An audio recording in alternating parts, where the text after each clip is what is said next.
અંકલેશ્વર જીતાલીમાં 8 વર્ષના માસૂમ મોહમ્મદ રઈસે કાળઝાળ ગરમીમાં પ્રથમ રોજો પૂર્ણ કરી સૌને પ્રેરણા આપી.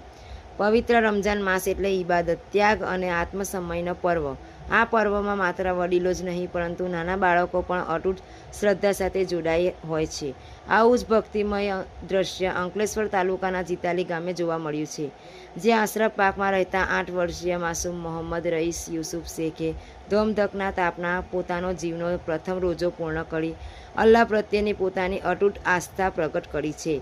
વર્તમાન સમયમાં જ્યારે સૂર્યદેવ આકરા મિજાજમાં છે અને તાપમાનનો પારો આસમાને પહોંચી રહ્યો છે, ત્યારે મજબૂત મનોબળ ધરાવતા વયસ્કો માટે પણ 14 કલાકથી વધુ સમય ભૂખ્યા તરસ્યા રહેવું કપરું બને છે.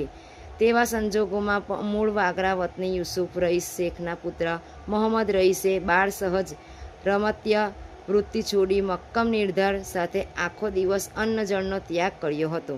માસૂમ બાળકની આ ધાર્મિક નિષ્ઠા અને ધીરજ જોઈને સમગ્ર પંથકના લોકો આશ્ચર્ય અને આનંદની લાગણી અનુભવી રહ્યા છે.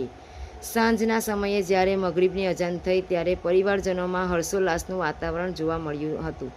ઇફતારના સમયે મોહમ્મદ રઈસે ફૂલહાર પહેરાવી અને મીઠાઈ ખવડાવી તેની આ પ્રથમ બંદગીને ઉત્સાહભેર વધાવી લેવામાં આવી હતી. પિતા યુસુફ શેખે ગૌરવ સાથે જણાવ્યું હતું કે તેમના પુત્રના નાનપણથી જ ધાર્મિક મૂલ્ય પ્રત્યે ઊંડો આદર રહ્યો છે.